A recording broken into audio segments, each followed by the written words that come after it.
Alex Vell, and we're going to be reacting to this Cold Vision video, and it's called Theranos, and we definitely are going to be reacting to some other videos. I kind of do want to do some true crime stuff, so this is going to be just my first video to do, but I do want to do true crime stuff, like murder mysteries, unsolved mysteries, or any type of mysteries and stuff like that. So I kind of want to get into true crime, so eventually, if you guys have any type of suggestions and stuff like that, leave it down in the comment section below, so maybe we'll watch it and I could react to it, and one day I might actually end up streaming it too as well, because I kind of do want to stream some true crime stuff on either Twitch or on YouTube, depending. I kind of want to start doing some of that as well. We could probably watch all the true crime stuff all together, and we'll add some more videos to the stream and stuff like that. So I definitely kind of want to do that. Some days, if it's too heavy and stuff like that, we'll maybe do some comedy and some maybe listening to some music too as well. But for music and stuff like that, it could be a little bit harder just because you do get copyright strike and stuff like that. So we may gonna have to maybe not do too many music that's copyrighted or something like that. But end of the day, let's get started with this video here, and it's called Theranos. Theranos began as a startup of almost mythical proportions and goals in 2003. It's just an incredible morality tale. A woman once hailed as a Silicon Valley visionary is facing federal fraud charges tonight. Theranos founder Elizabeth Holmes has now officially been indicted on federal wire fraud charges. The U.S. Attorney's Office accusing her of engaging... Imagine building a company that everyone thought would change the world, but ended up being one of the biggest frauds in history. Theranos, the company started in 2003 by Stanford dropout Elizabeth Holmes, was just that. They fooled everyone, receiving over $600 million of funding in the process. What Theranos promised was a revolutionary blood analyzer that could run hundreds of tests just from a finger prick in the comfort of your own home. However, this story isn't one of great success or inspiration. This story is about deceit, fraud, manipulation, and a CEO who would stop at nothing to get her goal. This is the story of Theranos, a company once worth $9 billion, and the story of how it all came crashing down in one of the worst disasters in Silicon Valley history. What exactly was Theranos, and how did it go so horribly wrong? Alright, part one here.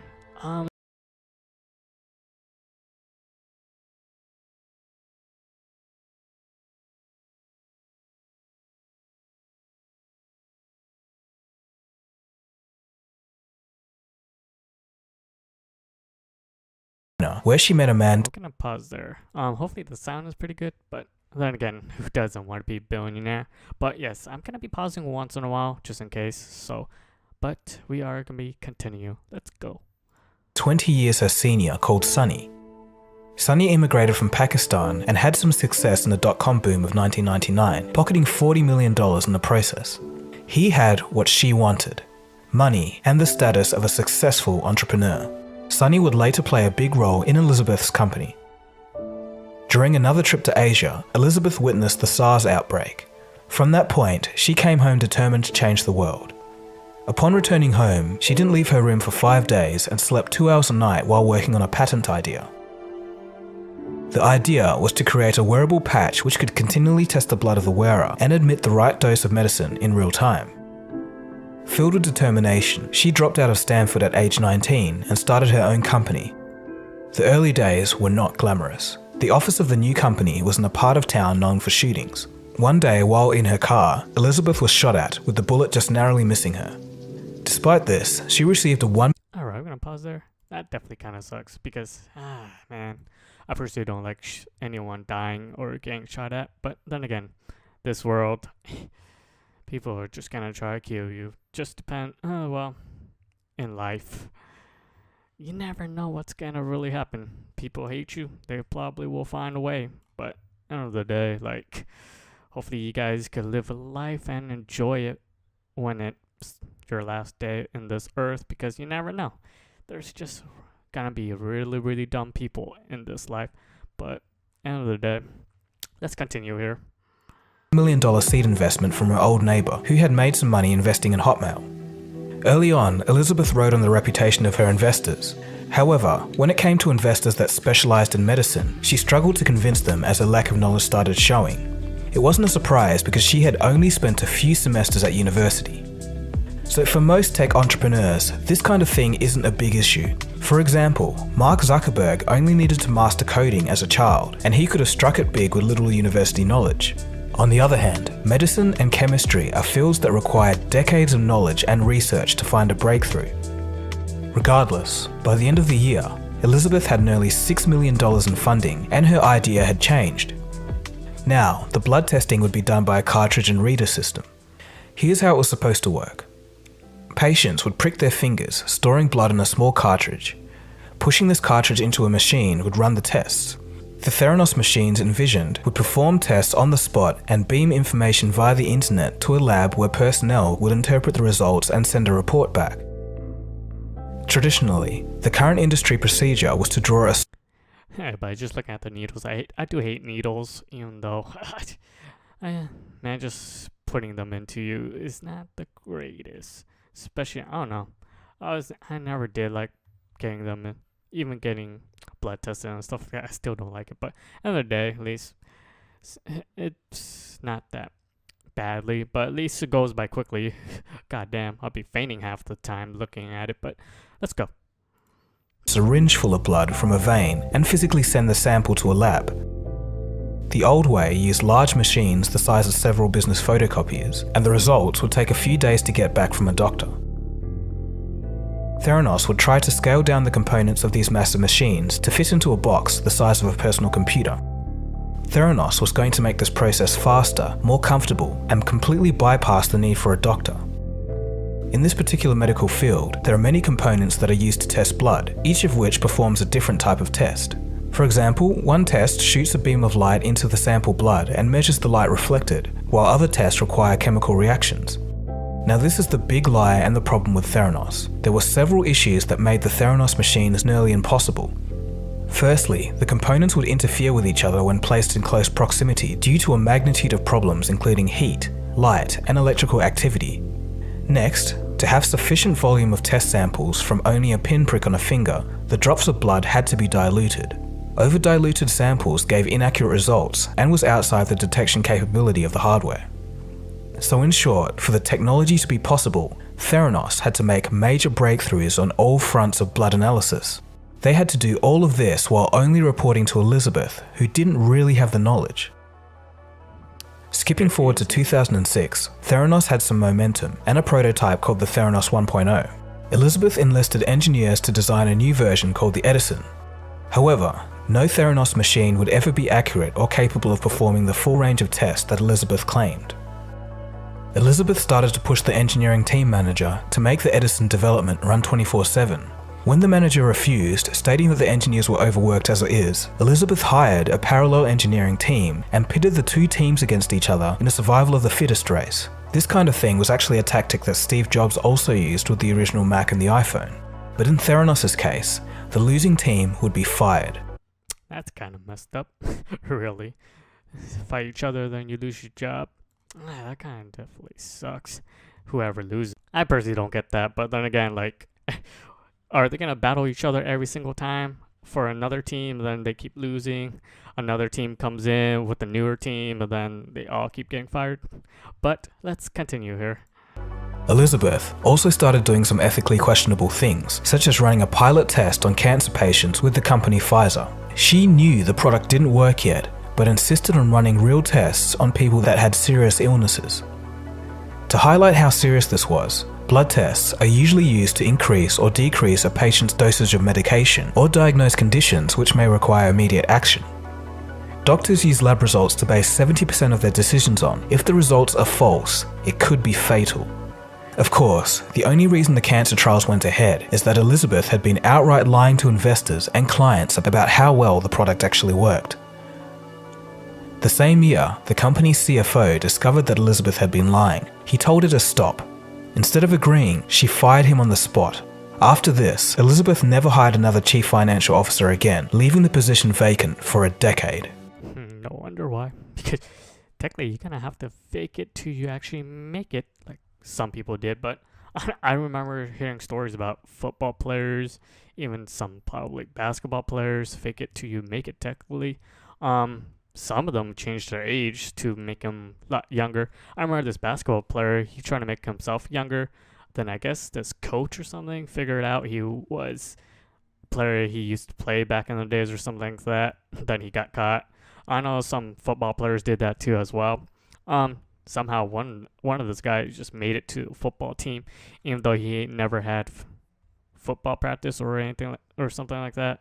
I don't remember, but some football player. But at the end of the day, sometimes you gotta fake it till you make it, technically. In 2007, there was no bigger Silicon Valley star than Steve Jobs. Elizabeth had started developing an obsession for Jobs. An employee even found a newspaper cutout on her desk where someone called her the next Steve Jobs.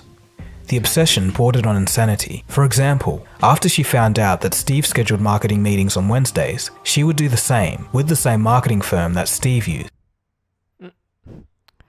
Alright, we're gonna be watching. Hey friends, this month Talkspace Online Therapy is more committed than ever to making therapy accessible and affordable for all. Get $100 off your first month of Talkspace with coupon TURN. Talkspace, therapy for all. She would even recruit a few Apple employees. One of this included one of Steve Jobs' oldest friends and the former senior vice president of software at Apple, Avi Tevanian. He even went out of retirement to join the Theranos board.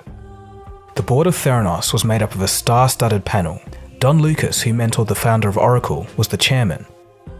One day, Elizabeth wanted to restructure the company's shares, which would give her majority voting rights. Ex-Apple employee, Avi, who was on the board, didn't think that this was a good idea, and paired with the information that he'd received from employees about the problems during testing, he felt like he had to do something. He spoke with Don Lucas, the chairman, but this resulted in Avi resigning after he felt that his advice fell on deaf ears.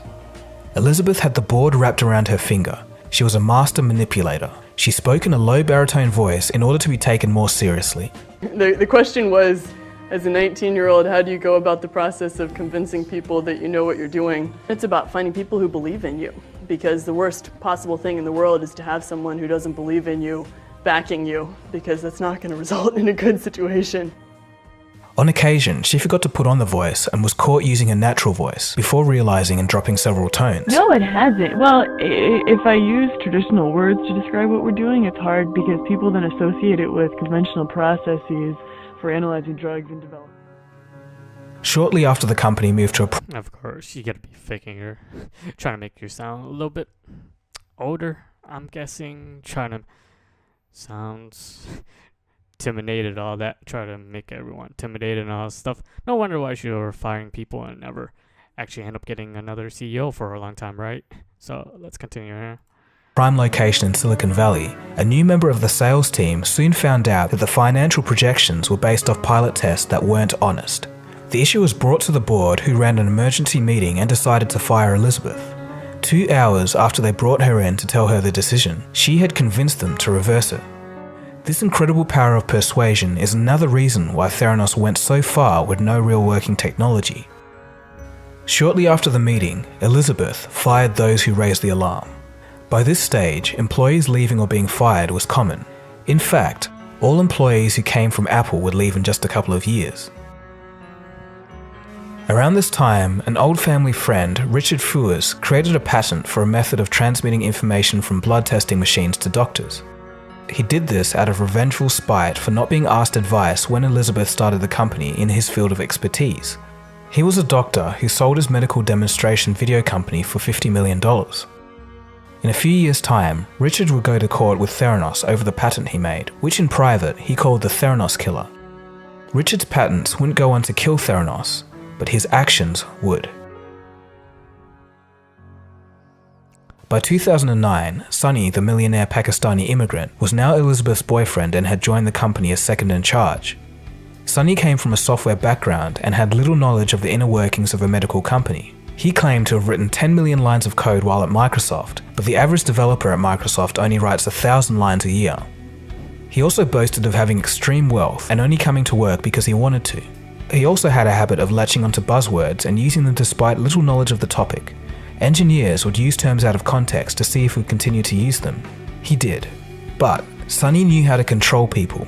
He was feared within the company. he constantly fired people and let his tempers flare.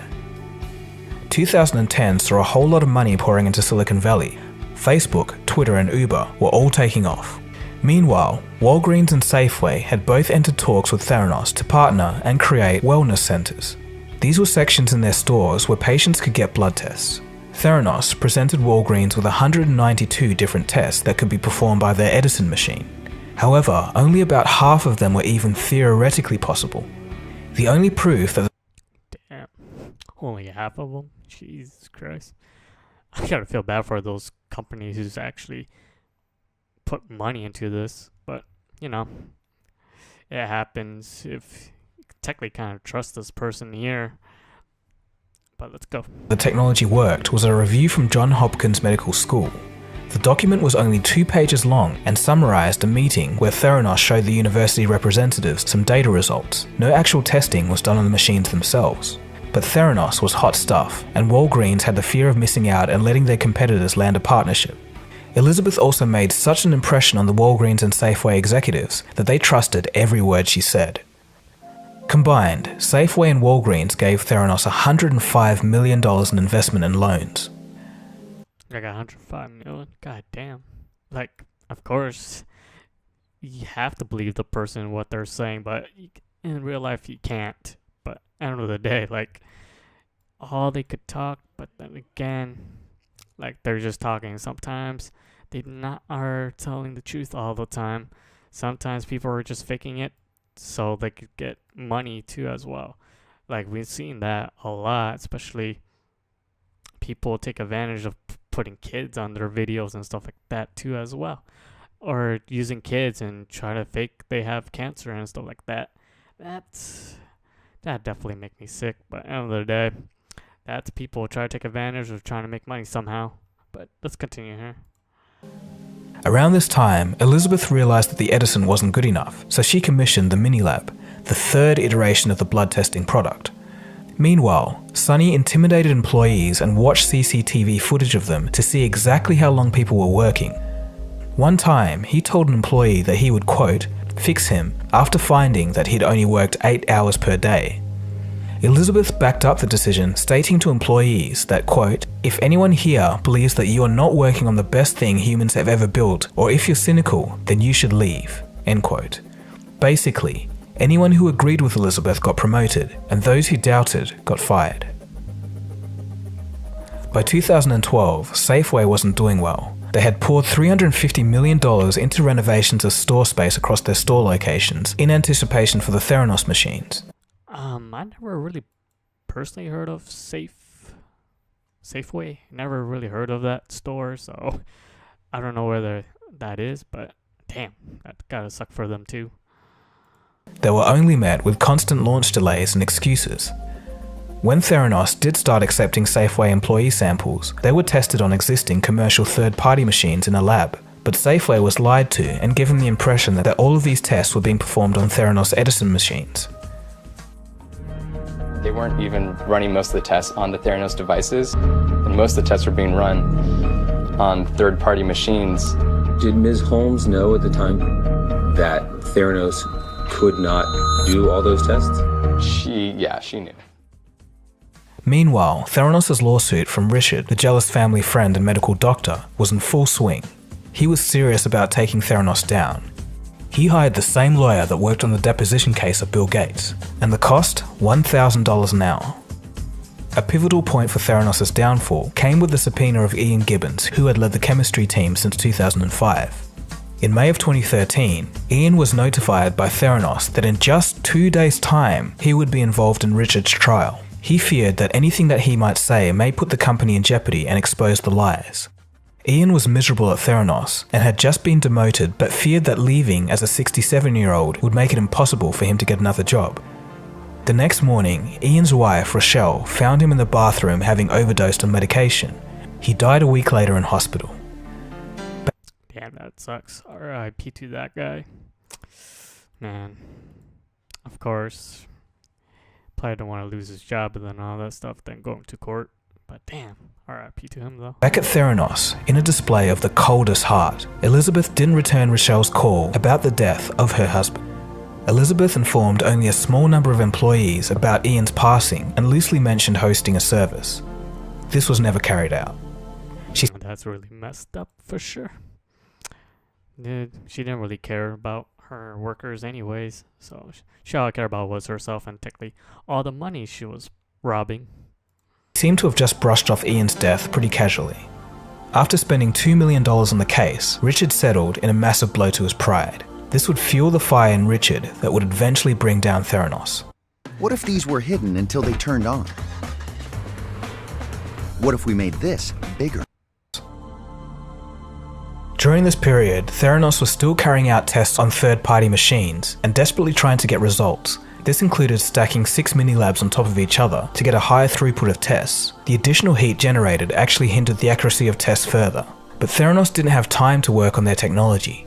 They had already promised their machines to the world, and they had a $140 million contract with Walgreens, which required them to launch by February 2013, and they were 4 months overdue. The lies continued. The financial forecast that Sunny gave to investors were 10 times higher than the internal forecasts of the company. These numbers were completely fabricated as Theranos was operating without a CFO for the last 7 years, ever since he was fired. Wonder why, huh? Wonder why. Theranos' board, as always, was still stacked with high-profile reputable names, so no one doubted the company. This included former US Secretary of State Henry Kissinger, former Director of US Office of Management and Budget George Shultz, and future Secretary of Defense Jim Mad Dog Mattis had all joined the board. The company was very politically connected by this stage. Elizabeth even threw Hillary Clinton a fundraiser for her 2016 campaign. Money just kept pouring in. Partner Fund put $94 million in shares. Rupert Murdoch chipped in $125 million. The Walmart brothers put in $150 million. The DeVos family put in another $100 million. This gave Theranos a $9 billion valuation. Damn, that's a lot of money. Was it Murdoch? Yeah, I remember Murdoch. He's in prison. That's what I remember. Was it from fraud or something? But yeah, he's definitely in prison.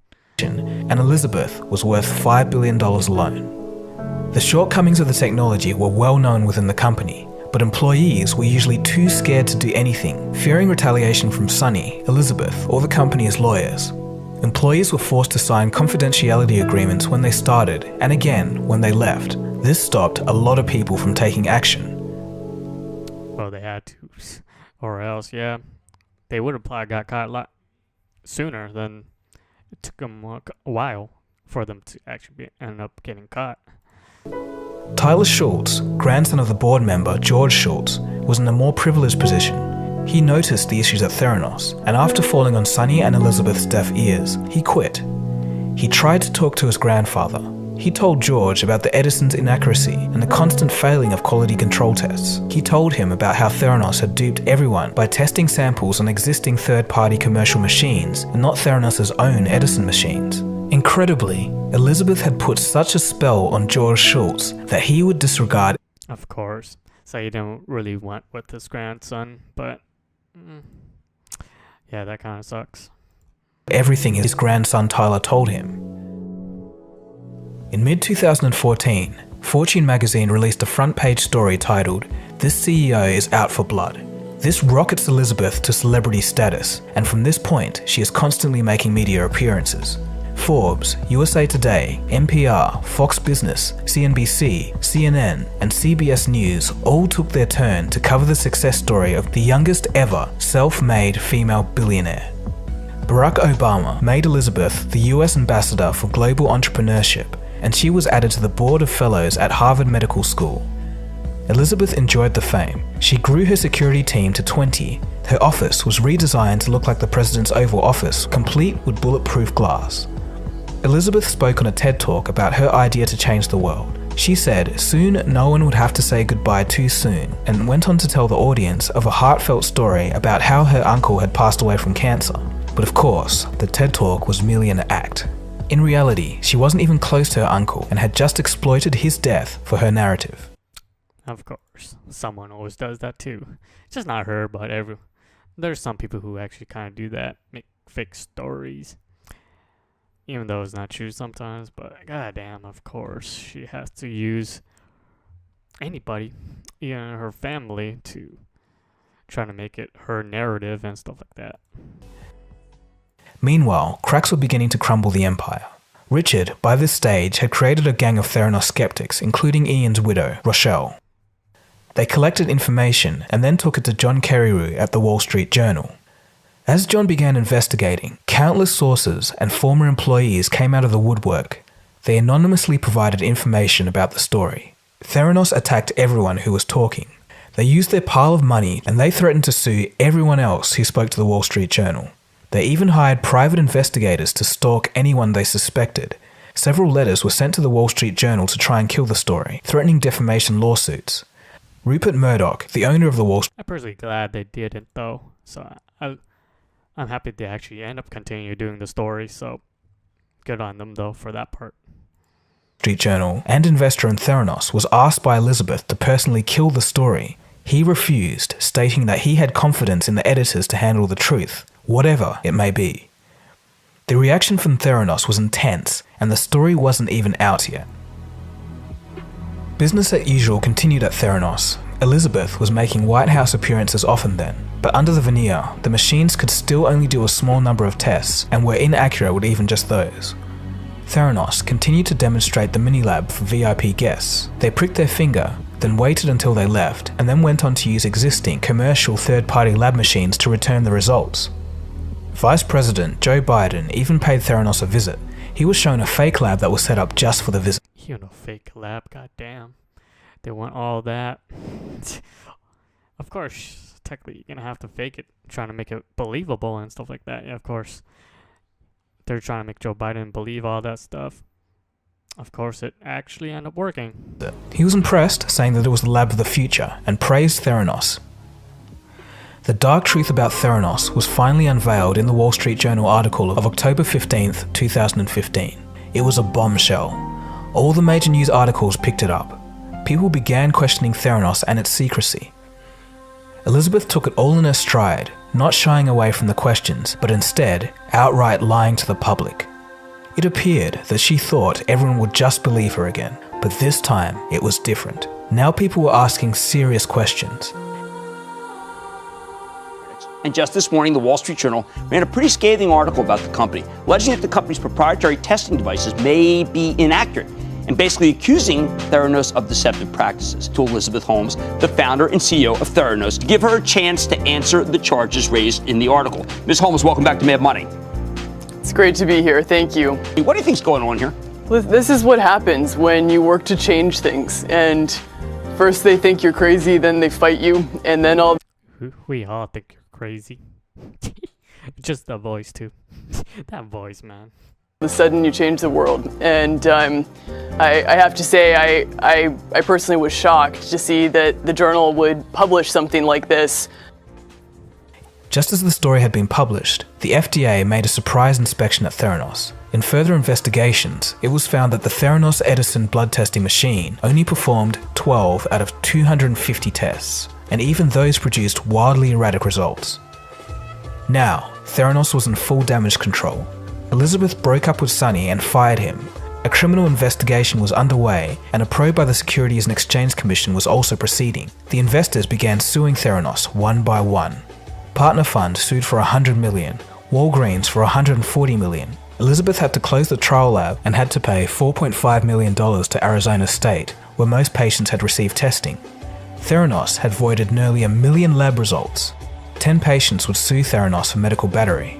But shockingly, amongst all of this, Elizabeth never apologized. It seemed to her merely a mistake along the way which could be fixed. So Elizabeth and Sonny both knew what they were doing, lying to investors, their clients, the regulators, patients, and even their own board. No one outside can be blamed for not realizing the fraud ahead of time. Even the board, made up of seasoned professionals, was masterfully manipulated into giving Elizabeth 99.7% of the voting rights. Damn. Of course they want to believe her and all that stuff. I'm not sure if that music, I actually enjoyed the song though, but copyright strike maybe? I don't know. She seemed, by all accounts, a sociopath, willing to stop at nothing to make her company a success, not caring who or what got in her way, and who knows how far the lie could have gone. She continued with all smiles and lies even after the truth came out. Elizabeth's actions could be a microcosm, a case for a modern problem in society where the need to be successful, or at least appear successful, outweighs everything else. There's possibly another fault at the Bow Wow Challenge, I remember that. Everyone remember that. Play here, a fault in the human condition. It's the illusionary effect where if you repeat a lie enough times, people start to believe it, especially if you have credible names surrounding the product. The SEC settled with Elizabeth Holmes in March of 2018. She lost voting control, had to give away her portion of the stock, and was banned from being an officer or director of any public company for 10 years. So that's it? Only 10 years? Really? Really? She done worse, but some people in prison for longer. Only 10 years? God damn. Sunny still hasn't reached a settlement with the SEC. Both Sunny and Elizabeth have been indicted on criminal charges in an ongoing lawsuit at the time of this video. They have both pleaded not guilty and each face 20 years in prison. Theranos was dissolved in September. Like only 20 years in prison though. To me that's low. Kind of low there. Because people do less crime and they're in prison for a lot longer than that. What she did was way worse to me. Oh, for some parts. Not some people. Yeah, some people did way worse, but come on. There's people who do a little less and they're in prison for a lot longer. September 2018. So one question remains. If Theranos was to keep going, would they have made it? Would their blood testing machinery ever have worked? Well, actually, it's a harder question to answer than one might think. Yeah, I don't think they would have made it, but maybe they would have. Who knows? They probably would have maybe had a way better. Well, they definitely would have made 100 different machines. So maybe eventually one of them was gonna hit eventually for it to work. They were running out of money. They tested on real patients as a proof of concept to gain more funding, which is of course what brought them down in the first place. But say they did get funding without testing on patients. The unveiled mini-lab was only incrementally better than the Edison machine, even though Theranos had hundreds of millions of dollars at their disposal. So with that being said, it's pretty unlikely that any company would have succeeded at this. So that wraps up our look at Theranos. So I know that would have lost some of the faith in humanity that you had, but if you want to see some real actual breakthroughs in research in the medical field, things such as real-life nanobots being used in cancer with success in mice trials, or stem cells being injected directly into the brains of stroke victims, allowing for recoveries never seen before, and even enabling a wheelchair-bound man to walk again. This is the kind of cool stuff that gets lost in the sea of media day to day. But you can find those videos right here on Cold Fusion. I'll leave a link in the description below. Anyway, thanks for watching. This has been Dagogo. You've been watching Cold Fusion, and I'll see you again soon for the next video. That's cool. At least something good out of the end there was something good. Everything else she did was pretty bad. End of the day, technically you're gonna have to fake it till you make it. Technically anything. Sometimes you could be a billionaire for just faking it and show your fake money on Instagram or anything like that. Some people will still fall for it, but end of the day, like, this was a pretty awesome video. I'll probably do some more. I might do the WeWork right there for the 47 billion disaster. I kind of want me to react to that. There's the second one is another one for Theranos, and it's technically an hour video. So I want to see if that's maybe added more to it or anything to this video. We'll see. Maybe I'll check that out, maybe off camera, and see if I want to react to that in the next video or something like that. But leave down in the comment section down below, because I kind of do want to start doing some true crime stuff too as well. So that true crime might be the next video. I'm still looking at what kind of videos I kind of want to watch first, but there's just too many of them. So if you guys could leave down in the section, comment down below, and we'll start going through some of those videos.